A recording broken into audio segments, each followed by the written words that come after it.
behalf of the Maplewood Housing and Economic Development Commission and the City of Maplewood, I want to welcome everyone to the 4th annual Community Engagement Breakfast. I'm Mark Jenkins. I serve as the chair of the Housing and Economic Development Commission, or to save everyone time, I'm going to call it HEDC for the rest of the day. I've had the honor of serving on the HEDC since its inception, and I will tell you, one of our key goals has always been to increase our engagement with our business community. Events like this are key to that communication, that back and forth we need to have with our businesses. Not only this event, our business engagement breakfast, but also our business engagement program, which our mayor, Nora Slawick, will tell you about a little bit later this morning. These are all important steps for the city to understand your needs and your opportunities within our community. Not only does that make our community stronger for our businesses, though, it also makes it stronger for our residents and for those visitors who drive your businesses. So to kick things off, I'd like to invite Mayor Nora Slawick up to the stage to say a few words. Nora was elected to the City Council and started serving in January of 2014. Mayor Slawick has lived in Maplewood for over 24 years, where her 2 children attended the 622 schools. She works as a consultant with a variety of nonprofit and educational organizations to help them achieve their goals. The mayor is very involved in transportation projects that affect the Maplewood area. She is chair of the Policy Advisory Committee of the Rush Line Corridor Task Force and is an alternate member on the Gateway Corridor Commission. She also serves on Suburban Ramsey Family Collaborative and is a member of the North Star Scouting Museum Board. Please join me in welcoming Mayor Slawick. Thank you.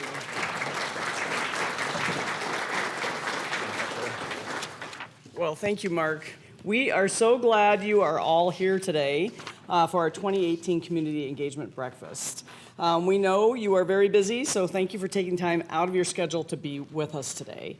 Mark, I always think of my job description as kind of 25% cheerleader, 25% policymaker, 50% complaint taker. How's that?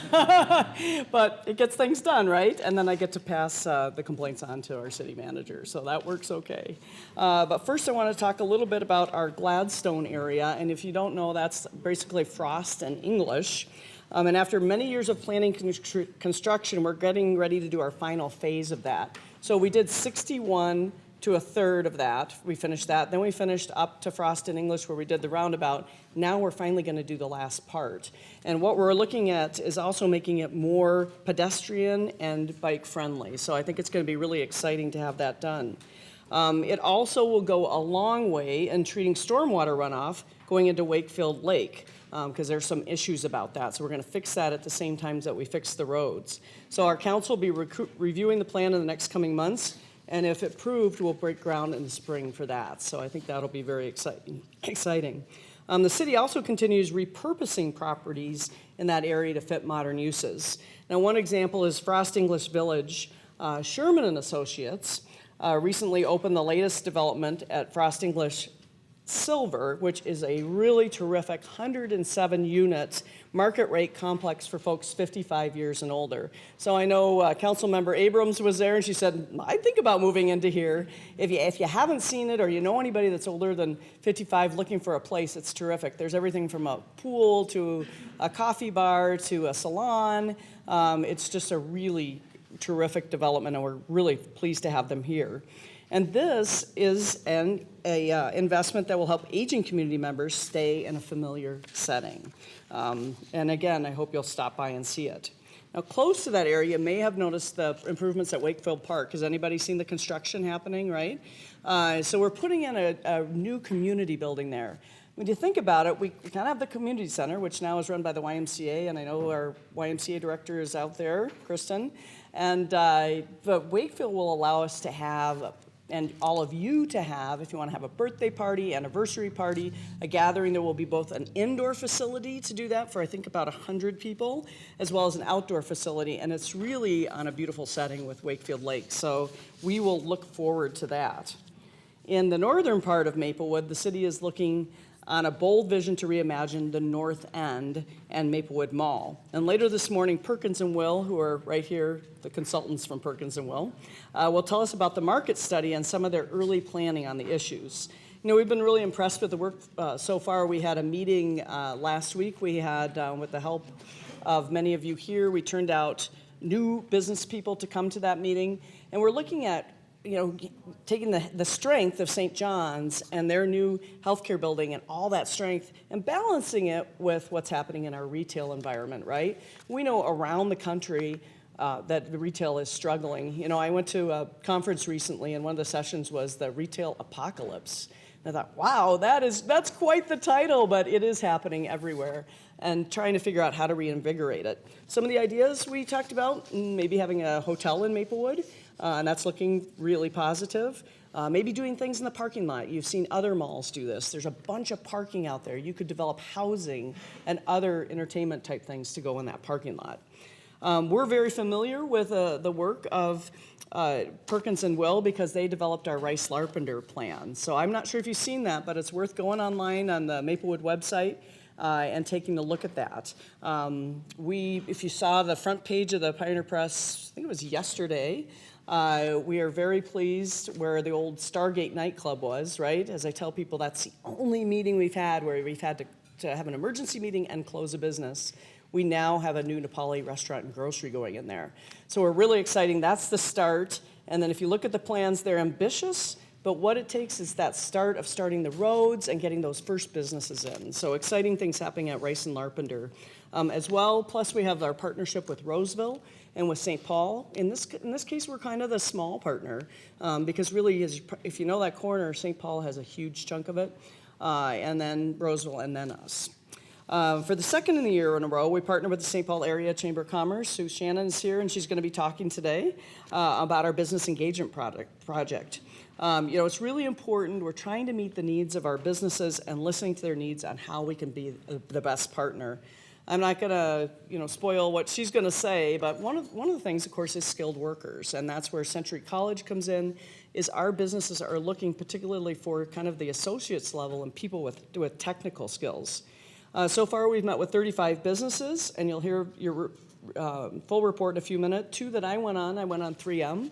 3M's a great business to visit. Chief Nadeau went with us, as well as City Manager Coleman, and just to learn about their needs. You know, one of their needs, actually, they said, as far as staff, is for administrative professionals. They're coming in to work at 3M. We have 15,000 people that come onto that 3M campus every day, and the administrative folks need to be better trained. And so they're hoping trends like that we can get folks in this area to be up to speed when they're starting to work with 3M. My other visit was to Cub Foods, and you know, the grocery business is changing, right? Cub has been bought. They're not sure exactly what's going to happen from here in, but we ate a lot of bars that day, right? They had, well, where's Yao? Yao is here from the St. Paul Chamber. So there were like 6 of us, and there were like 3 giant things of brownies and bars to eat. But we also learned about, and you know this, is that grocery business is highly competitive, right? And how can we as a city help them to do their best business possible? So we look forward to a continued relationship. And despite the fact of what's happening with our businesses, just to say we'll focus on a little bit on our elementary and our 622 and 623 school districts. We had both superintendents come and present to the council.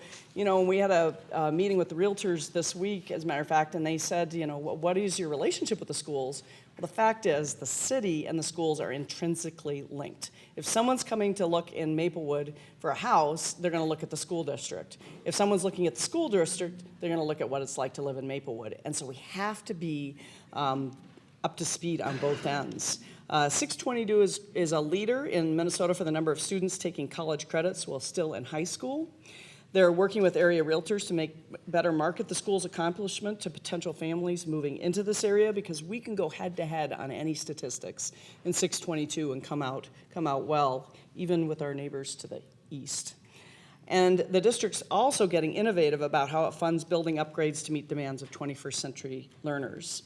And so I know I talked about him a little bit already, but the 623 superintendent is here, and he came last week to our meeting. He had to sit through all the firefighters swearing in and everything else. And we appreciated him being there, but they have, they passed their bond referendum.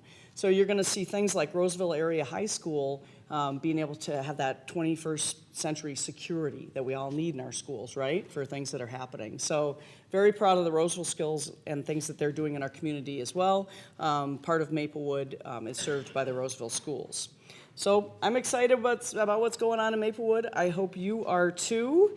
And all of our key sectors, education, businesses, nonprofits, we're working collaboratively towards building a sustainable 21st century community with a variety of choices to live, work, and raise a family. The St. Paul Area Chamber of Commerce and our economic development team went around to about 15 businesses, and we had the opportunity to tag along on a couple of those visits. And so here's a video of what preview of what we hope to show you. We are a research, design, and development firm. The company is Modern Catheter Technologies, and we've been in business a little over 5 years. Our business serves seniors in our community. We do in-home senior care. Why Maplewood? One, some of our owners live here, including myself. We realize that a lot of the operators that work in the medical device field, specifically what we do, they live around this area, and they're commuting all the way to areas like Plymouth, Blaine, and so we figured it makes sense for us to be here where most of our operators are. I think it's a good central location for us. It's easy to get to for most of our territory. Maplewood has always been seen as a strong retail sector, but we also know that medical, not just both medical office visits, but medical devices, equipment, development of those type of resources is an emerging industry in Maplewood, and we want to see that grow.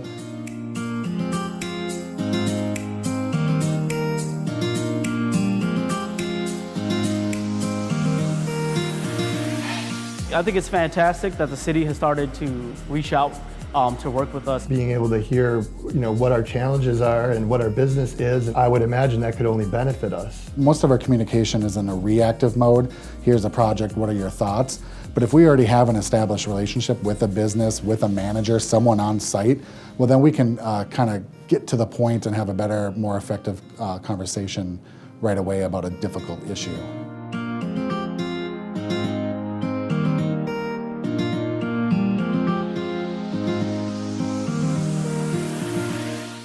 Every single one of the businesses that we visited had a positive working relationship with the city. We're always looking to, find new ways to help our operators in there to become more efficient. For example, lean manufacturing, something that we've been wanting to implement. Maybe the city can come in, we can collaborate, they can help us find out, okay, here's the people that you can collaborate with. Here's a grant money possibly that you can write and see if you qualify for it. I think businesses who are in Maplewood choose Maplewood, either choose to stay here or choose not to move or choose to start their businesses here, is because the city is responsive, the regulations aren't too burdensome, and there's a lot of opportunity. We're also getting feedback that businesses are primed for growth here. They feel that Maplewood is a place that they can grow and create more jobs and create a home here for their business, so we're very pleased with that.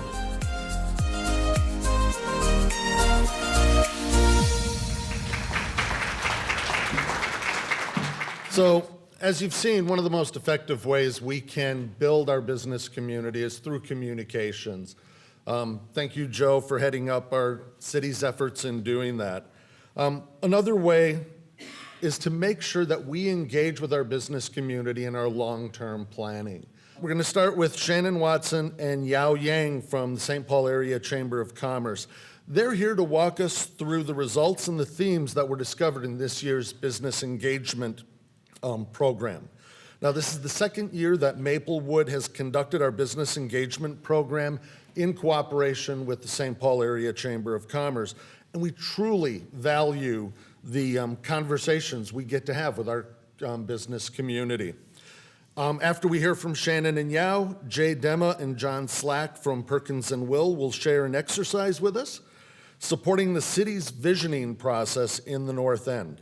Maplewood's North End is home to Maplewood Mall, St. John's Hospital, and is also slated for 2 stops along the Rush Corridor line. So I'm going to start by introducing Shannon Watson. Shannon is the Director of Public Affairs for the St. Paul Area Chamber of Commerce, where she oversees government relations, public policy, and strategic communications work on behalf of its 1,200 member companies and organizations. Prior to working with the Chamber, Shannon worked for U.S. Bank, the Minnesota Senate, and the National Conference of State Legislatures. Shannon has over 20 years of experience in the political arena, working on local and statewide races on both sides of the aisle in Kansas, Colorado, and Minnesota. She has a bachelor's degree in English, theater, and psychology from Wichita State University, and a master's in advocacy and political leadership from the University of Minnesota Duluth. Yao joined the St. Paul Area Chamber of Commerce in March as a public affairs specialist. Yao coordinated contacts and schedules for the Maplewood business engagement visits. Prior to the Chamber, Yao ran economic development programs to help Hmong farmers build equitable wealth in the Twin Cities. She has a bachelor's degree in environmental studies from the College of St. Benedict and St. John's University. Shannon and Yao, it's all yours. Okay, so thank you for inviting us to join you this morning. We're going to make this as interesting as possible. We know it's a little early. We are really pleased to be here to report on this work. We take this partnership very seriously, and we enjoy doing the work quite a bit. As you may know, the St. Paul Area Chamber has been a business advocate in the region for more than 150 years. We take pride in our relationships all across the East Metro, and Maplewood is a big part of that. Opportunities to learn and partner and grow are an important part of our mission, which is why we host over 125 events per year. And advocacy for business in our communities is the reason Chamber exists, and we do that by harnessing the power of 1,200 plus members, which represents about 330,000 employees across the region. Business retention, expansion, and attraction is important because retaining current business base is always easier than recruiting new. If your current businesses stay and grow, they become a stabilizing factor for your city. Stable tax base, stable jobs. But then they can also bring other related or complementary businesses in as well by being a demonstrated success. Goals laid out by the city when we started this program are listed on the PowerPoint, and I think we're making good progress on these goals.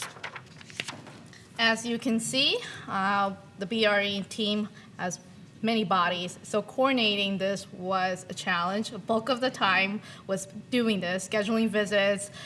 We had to make sure that everybody can be able to participate, but in a way that we didn't want to overwhelm the business. So we limited to, at the most, 6 people per visit, and on average, we had 5. We really appreciate all the participants that came, so I want to thank you all that took your time out of your day to come do these hour visits. So we started the work with an analysis of the entire Maplewood business community, and we came up with a list of about 800 businesses in Maplewood. We narrowed down the list by focusing on key industries, but more importantly, key industries and business clusters within Maplewood. Healthcare is a major sector here, so we visited a home health care, mental health clinic, the hospital, and a medical device manufacturer. All of these related businesses are complementary to each other. They help with supply chain, they help with workforce. They show that you're sort of a cluster in Maplewood. And then we looked at trends and opportunities when targeting other businesses. Mayor Solik mentioned the changing face of retail, the Amazon effect, even affecting the grocery business. And people don't always go to the grocery store anymore. Now you can have your stuff delivered to you. So we went to Cub. Childcare is often an auxiliary part of the conversation when we're talking about workforce, but we visited a child care center to put that piece of the puzzle as the subject. Small family-owned businesses are a huge part of the Maplewood economy, so we went to an HVAC company, an exercise franchise, a restaurant. Those are all extremely important to both Maplewood's economy and Maplewood's quality of life, and they all have their own challenges. Because we're St. Paul Chamber of Commerce that is part of our natural thing to do is have relationships with businesses. It comes really natural. And last year, we also did the visits. So we identified 5 legacy companies based on their size, number of employees, and impact on the city of Maplewood. These 5 legacy represents nonprofit, education, manufacturer, major retail, and attraction. We visited 10 additional businesses this year, as you can see listed here and also in your report. We contacted 20 total, and we ended up with 10. And these businesses represent from grocery stores, retail shops, auto dealers, medical supply, and labor union, the ones that we all reached out to. So the themes that emerged as we collected a lot of this feedback during the businesses, these were the top ones. Workforce challenge, the major issue. That was hands down. I mean, that was what's your biggest challenge? Workforce. I mean, that was an easy answer for all of these businesses. The companies in Maplewood are well positioned in planning for growth. They just need those workers. Strong relationships and support for public safety. Your police department is your best and most often utilized city ambassador. So congratulations to the police department. And then businesses don't necessarily know what they don't know about the city. They're so busy running their business that they don't always have time to proactively go out and get information. So one of the things that we recommend is that Joe and the communications department in the city be more proactive, and they're already working on that as he talked about. All of our visits, we did follow up the businesses with surveys, and they are the same surveys from last year because we want to keep the consistent answers, questions, and also qualitative data. We have 13 total responses out of our 15 visits. They have data from last year's data and this year's data, so if you look, you can compare and see the differences. So some of the major analysis that we found were businesses had more stable sales, which is great. Employee numbers stay relatively steady. No decreases from any of the businesses that we visited. Many businesses anticipate maintaining relatively same increase in position. And for those that do anticipate hiring, face difficulties hiring people because of lack of candidates, lack of technical skills, and they just need to train new employees, so it's a lot of investment to do that. There are opportunity for improved transit access, which a lot of you guys are aware of, and I'm sure they'll be presenting later on. Businesses rated education very well, positively, so that's great, good job. And they also rated access to capital from local government or nonprofits much higher than last year. So we grouped our recommendations coming out with all of this data, both what we collected from the visits and collected from the survey. And we grouped them into 2 categories. One is initiatives that the city can take on, and then the other is relationships. You all know relationships are huge. That's what makes the world go round.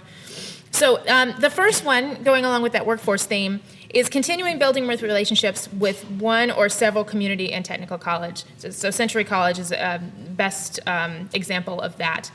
When businesses and education work together, they can sort of go ahead and fill those needs and make sure that the students are getting the skills that they need to be involved with work. Yao mentioned before, trust can be an issue sometimes when the part of the scheduling that took so long was when you cold call a business and say, hey, the city wants to come see your business. Sometimes there's a little resistance to that, like, what do we do? What are you coming to look for? Which is one of the reasons that we made those calls, because the chamber wants to come see your business is a little less threatening than the city wants to come see your businesses. As we're looking at 2019 in this work, consider expanding the relationships that Maplewood businesses already have with the city. So if a business has already had one touch point, you've pulled a permit, but then you've never heard from them again, maybe start there. The third one is continuing the partnership with the St. Paul Area Chamber. This is mutually beneficial work. We really enjoy doing it, and we enjoy our partnership with Maplewood. And then continue engaging on efforts to advance transit in Maplewood. Communications department exploring proactive ways to connect with businesses, like we mentioned. Maplewood Business Council meets 3 or 4 times a year. It's a good way to keep the business community sort of abreast of what's going on in the city, and then also build those relationships both between the city and businesses, but businesses with each other. So we are recommending, we're going from a quarterly meeting to 6 or 8 meetings, just to keep that momentum going, but also to give businesses less of a gap if they have to miss one. So in summary, one of the things that's really important to remember, this is ongoing work. It takes a long time. It's not something that, hey, look, we completed this, we did it, woohoo, it's done. Our relationships are great, because this is an ongoing process. Relationship development helps the actual delivery of city services and figuring out what services businesses need, but also the perception of how hard or easy it is to do business in Maplewood. Perception is enormous. Current business owners in the employer community can be your greatest ambassadors or your most vocal critics. And for the ones who are critics, that's okay. If you have a business that is coming to you and saying, I have a problem, hence half of your job, when people come and say, I have a problem, that's good because they are at least talking to you. They are not just packing up their shop and moving out of Maplewood. So that is actually an indicator of success when you spend half of your time collecting those things. So, and we thank you for your time this morning.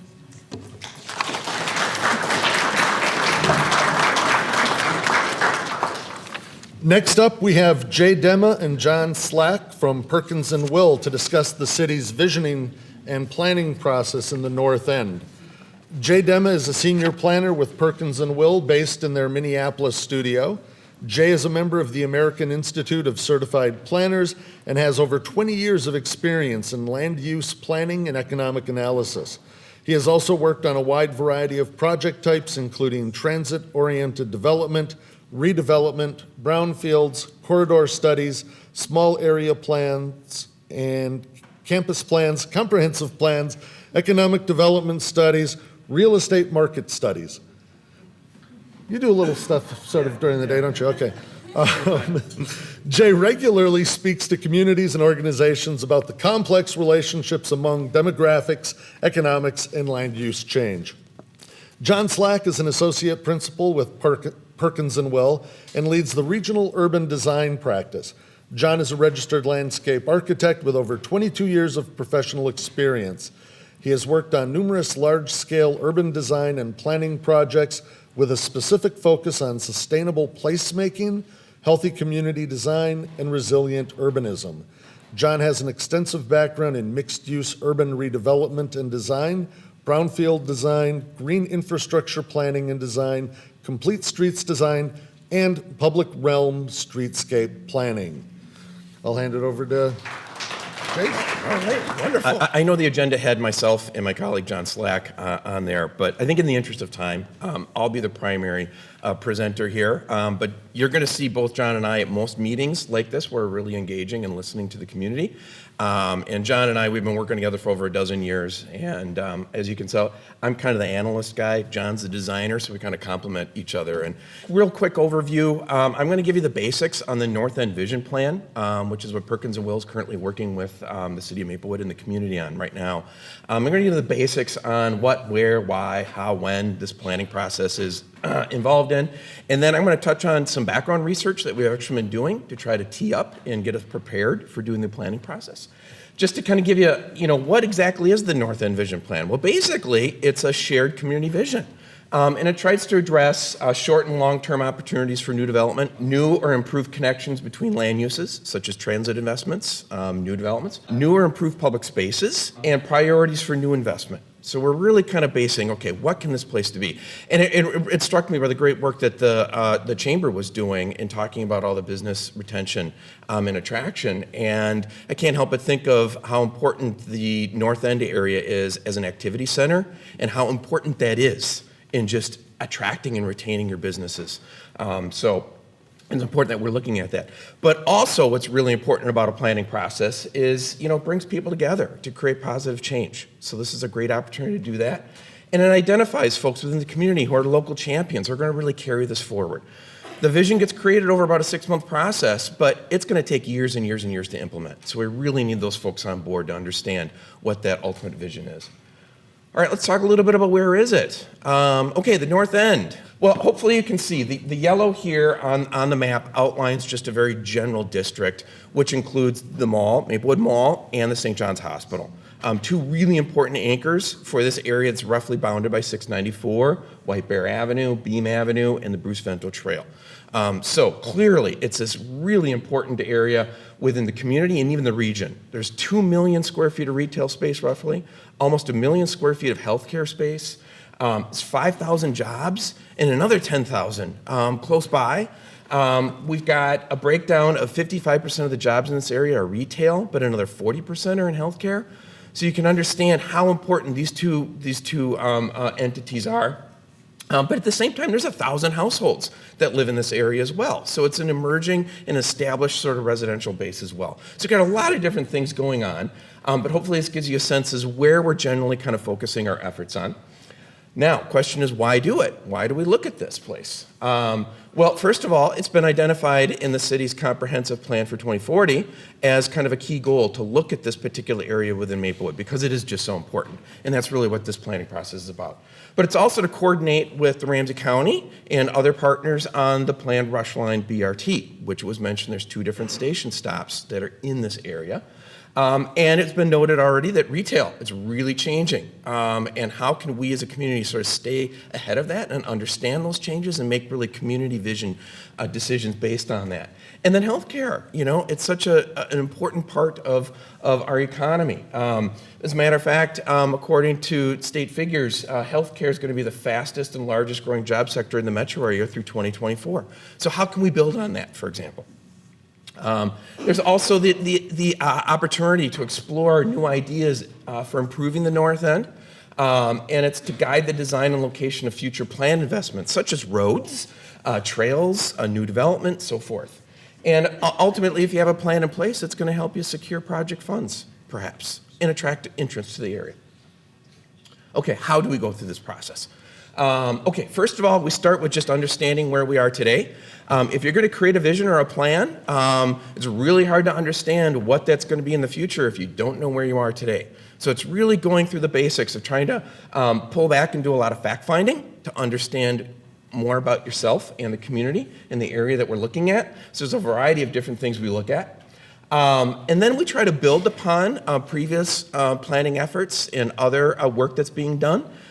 So we want to take good ideas that are already being discussed and being implemented and bring them forward and integrate them into a plan like this, such as the work from the comprehensive plan. And then there's the work that's being done on the Rush Line BRT. And there's other like small area plans that might have an influence that we can learn from as well, which were mentioned earlier, such as the Rice-Larpenter Vision Plan. And then we start to gather input. We start to listen to the community. There's a variety of different ways that we're going to be going about doing this process. So there's public meetings, which is a real traditional thing to do. We actually had one back on August 21st. We had an open house at the library in the area. But then there's relying on digital tools, such as a website, one-on-one interviews, attending certain events that happen in the community to learn and get to understand things. And then doing other strategic tactics as necessary. And as a matter of fact, I want to call out Ling Becker. Are you in the audience? Yeah, thank you very much. So Ling's actually working with the city and collaborating with us, Perkins and Will, on doing a lot of business outreach as part of this process. So we just want to highlight the ways in which we're really trying to listen to folks and gather. And that's going to happen throughout the process. And then once we gather a sufficient amount of ideas, we start to turn those ideas and understand and test them for change. So it's really going back and kind of drafting up ideas, concepts, putting them down on paper, scribbling them around, and then we bring them back to the community to say, well, what do you think about this? And we refine those ideas based on, again, additional input for folks. And make sure that they align with the community's goals and objectives. Eventually, as part of this process, we'll try to create some design guidelines that reinforce that vision. So as change happens in this district, we've got a really clear, distinct set of things that we can really base and guide that change on. Ultimately, when the vision's done, we got to roll up our sleeves and we got to get to work. And we're going to lay out steps in the vision and the plan to understand where are things we can do today or tomorrow, but then things that are more middle of the road, down the road, and then even long-term bigger ideas as well. So we want to look at all those different aspects of how this plan can get implemented. The decision-making process, what we've established as part of this to help guide us through is we've got a working group that's been appointed and recruited from folks in the community, and it's made up of folks, elected officials at the city, key city staff as well, residents that live in the area, businesses that represent the area and work in the area as well. And you can see we're the consulting team that's down at the bottom. We're collaborating with Ramsey County because they're doing so much work on the BRT. And ultimately, of course, all of the decision-making gets informed and put on the community as well. So you can kind of see that relationship. It is important to note that a plan of this nature, like a lot of planning that gets done at the city, is ultimately the authority of the council, and it gets brought forward to them, and it's up to them to ultimately approve and adopt the plan itself. So when is this all going to happen? So we set up roughly a 6 to 7 month process. We just kicked off last week with the working group, which Mayor Slock mentioned earlier. So we're really early in the process right now. So a meeting like this is a great way to get out and let people know what's going on. But basically, you'll see there's these different phases that we go through. So once we get into the winter time, we're going to start bringing out some ideas to the community, engage them on some of these concepts. We're spending the remainder of fall getting out and doing the initial round of listening. And then come April and May into springtime, that's when the plan document itself is going to get more wrapped up, and we're going to actually figure out, okay, how does this thing get implemented? But I want to say that the project website, it's going to have all the project information associated with it. There's going to be meeting notices, there's meeting agendas, meeting packets, and there is a link to an interactive feedback site on there, so that if you want to actually comment on any particular things that's going on in the process, there's a way to gather those comments from folks as well. All right, I'm going to take a couple minutes here to go over some of the background research that we've been doing on this. And as sort of a business community, hopefully this is something you'll find kind of interest. We did do a market study back in May, June, a few months ago, where we looked at demographic trends, construction development trends, vacancy and pricing trends in the different real estate sectors. We interviewed a handful of developers that have worked in this part of the metro area. We did some demand calculations based on some of those factors. There is this report, and it's about 70 pages, and I'm going to try to condense this down into about 2 slides. It is on that project website. So that address that you can go to, if you want more information about this study, you can go to that website and you can download the entire study.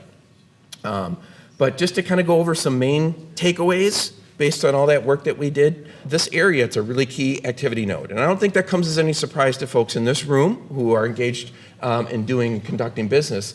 But the idea of introducing and enhancing transit service that connects more strongly to the whole regional transit system is only going to enhance this area as a potential node for activity. There was also, based on a lot of the interviews we did, the notions of walkability, which is how easy you can get around and you can walk within this area. Transit accessibility, the idea that there's a mixture of uses that complement one another, whether it's housing, whether it's different industries that are represented, whether it's retail, whether it's office, so forth. Those are all things we heard from people in the development community, that if those things are present in areas like this, that only just attracts their attention all the more.